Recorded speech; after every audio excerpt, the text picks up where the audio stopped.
We're coming to you live for the Built Ford Tough Studio. Boomer Esiason and Greg Giannotti. It's Boomer and Gio on the Fan. Simulcast across the country on CBS Sports Network. And wherever you are in the free Odyssey app. Good Wednesday morning. It is Thanksgiving Eve. We've got a great one for you. Everybody's in a good mood. We got some days off coming up. I am a lover of Thanksgiving. Can't wait for tomorrow. I think everybody loves this holiday. So we are very excited for that. We got Phil Simms on at 8 a.m. Oh, my gosh. Maybe he will go through all of his Thanksgiving meals and the things that he will be eating, like he reads the ingredients on the Balance of Nature. Maybe we'll have him do that. We'll do our picks early today. I got to send Jerry the games out in Las Vegas. He was up very late calling that Rutgers win last night, so I don't know if he's going to be awake, but we will get his picks, and we've got stuff to get into. Aaron Rodgers speaks for the first time, and he denies everything that's been reported about him. Of course he did. Now, find me the time, because I was thinking about this. I went through. I was doing some research. You did research? I was doing research this morning. Okay. Find me the time that anything that was reported negatively about Aaron Rodgers he came out and said was true. There's never been one time where someone has reported something about him that doesn't make him look good, where he has come out and said, actually, you know what, that is the truth. So this is no different than anything else. So I don't know what to believe. Good morning, Boomer. How are you? Yeah, good morning, G. I am doing well, and I agree with you. I mean, what is Aaron going to say?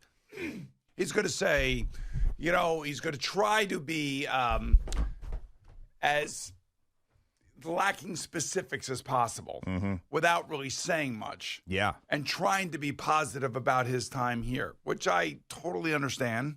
I tried to do the same thing. It was some 20 or 30 years ago, but I tried to do the same thing. And sometimes it's just impossible to be taken seriously. And I remember just trying to be as positive as I could be, not admitting to anything, not admitting any injuries or any unhappiness on my part, because I knew that whatever I would say was going to get blown out of proportion. Now, I didn't have the level of or the extensive reach that Aaron has because of his popularity on McAfee. But, at the end of the day, everything that he said, I would have expected him to say. He didn't say anything that shocked me at all. He did confirm the helicopter landing by Woody Johnson, and something really weird was going to happen. And that weird thing that happened was Joe Douglas being let go. I mean, so, yeah, there's changes are coming, man. And there's not really much they can do about it now. There's not much he can do about it now. And we'll have to wait until January when the season is over before we really can dive into exactly where they're going and what they're going to be doing. And if you're a little confused about the specifics of what we're talking about, the Diana Rossini reports of Aaron Rodgers not wanting to play for the Jets if he plays next year, about him maybe going on IR, maybe being released, all of these things he refuted on Pat McAfee, saying, I don't talk to that person. And they're getting second or third hand information about me. So, I mean, if he came out and confirmed the fact that he would come back and play, but not for the Jets yesterday, I mean, that's just adding fuel to the fire. And Aaron Rodgers does like to add fuel to the fire sometimes, but I think this is so bad and so embarrassing for him, like he wasn't going to do that. However, it was interesting to me when he was talking about having a dinner with a Johnson. Wasn't Woody, it was Christopher. Wasn't Woody.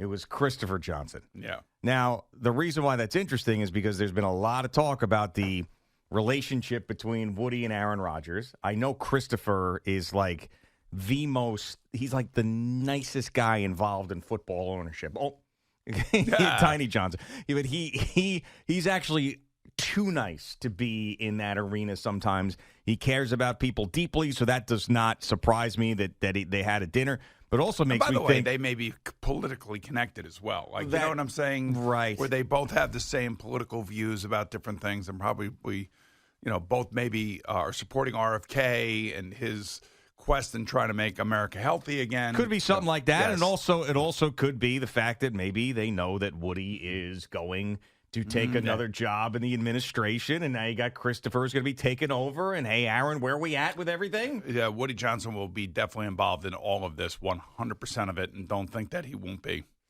Well, he will be. Well, Woody. I mean, if he decides, or if he is asked to be the ambassador of, let's say, France or England or wherever else, that's not going to take place until next August or so. So there's plenty of time for Woody to remain involved, make decisions, be a part of the interviewing process, which he will be. And the interesting thing for me is that, like Mike Tannenbaum is leading this.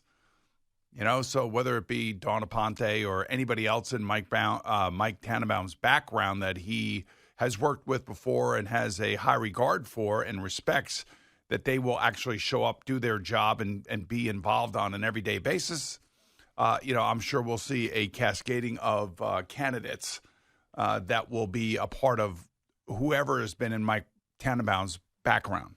Yeah, I mean, and I know there's been a lot of jokes about only the Jets would hire a GM that they fired to find their next GM, but I actually think that it's smart to have Mike Tannenbaum involved. It was a long time ago that he was here. He did work under Woody Johnson. He knows New York. He knows the Jets organization. He knows what it takes to be able to flourish in this particular market with this franchise. So I think that it's smart. And also, it's not just Mike Tannenbaum. Rick Spielman is involved as well in this whole thing. Now, you can look at the hires that they helped make in Washington and say, that really worked out. Well, I don't necessarily know that it just really worked out, because you got Jaden Daniels. And Jaden Daniels was really, really good in the beginning of the season, and they got out to 7-2, and then he struggled a little bit the last couple of weeks, and now they're 7-5.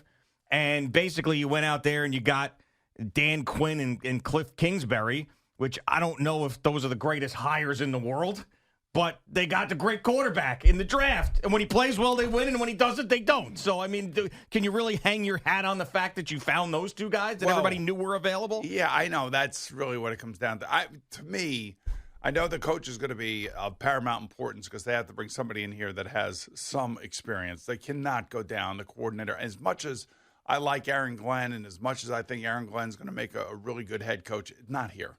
Not here under the current set of circumstances. I could see him going to Jacksonville. I could see him going to New Orleans. I could see him going to a different place that doesn't really have this ginormous spotlight on this franchise and the amount of decisions that have been made over the last 10 years in regards to this franchise. They need somebody in here that is going to be, I believe, that is going to be a grizzled NFL veteran. So whether it be the GM, let's just say it's Dawn Aponte, because maybe Woody and Christopher could see themselves hiring the first female GM, which would be an amazing accomplishment for Dawn Aponte. But she's been a part of the NFL. She's been everywhere. She's been in the front office of the NFL league, the league office. She's been with Mike Tannenbaum down in Miami. She actually interviewed for a GM job last year. I mean, so she's out there. And can't wait for the calls. I know, but that happens. But I'm just telling you, she knows the NFL.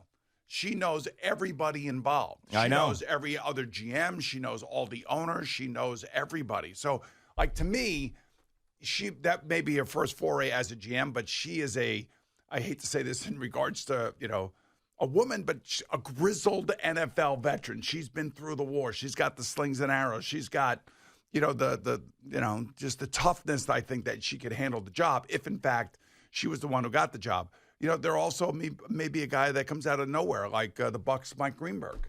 The Bucs' Mike Greenberg, right. Not the ESPN Mike Greenberg, as we know that guys on television like to get hired off of the sets these days, or at least want to, like Rex Ryan. We're talking about Mike Greenberg, the Buccaneers' assistant GM. And we've had him in here. Well, we had him on the phone. Yes. And he is a local guy.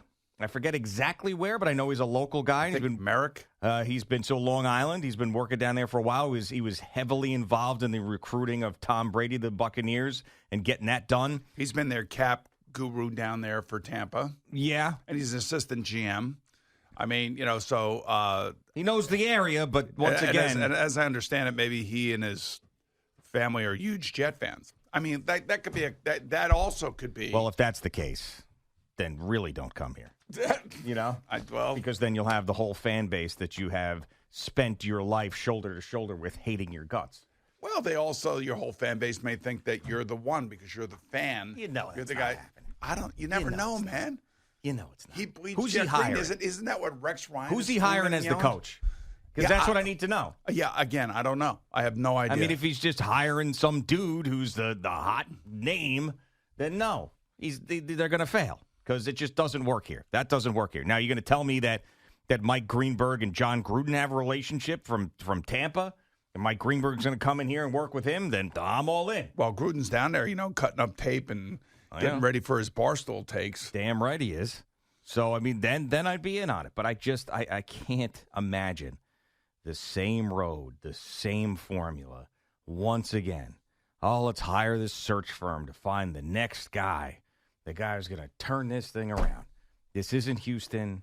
This isn't Tennessee. This isn't any one of these franchises.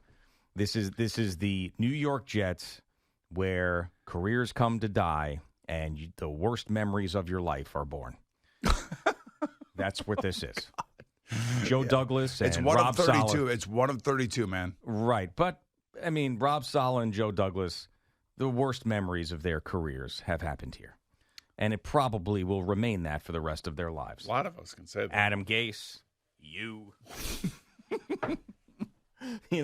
Todd Bowles. I had different ownership, and I did respect the ownership. I just the sequence of decisions were a little bit alarming. Let's just put it that way. I mean, there's just so many people. I mean, Rex Ryan's the only one who really had his best memories here. You know why? Because he probably didn't know what he was stepping into and just was Rex. Yeah. So I like the idea of Mike Greenberg coming in here if he hires a real coach with experience. And he's not afraid to have someone more powerful than him in the building. Let's say he is sitting down with Todd Bowles this morning talking about a prospective interview with the New York Jets. What is Todd Bowles telling him? Don't get within a mile of that place.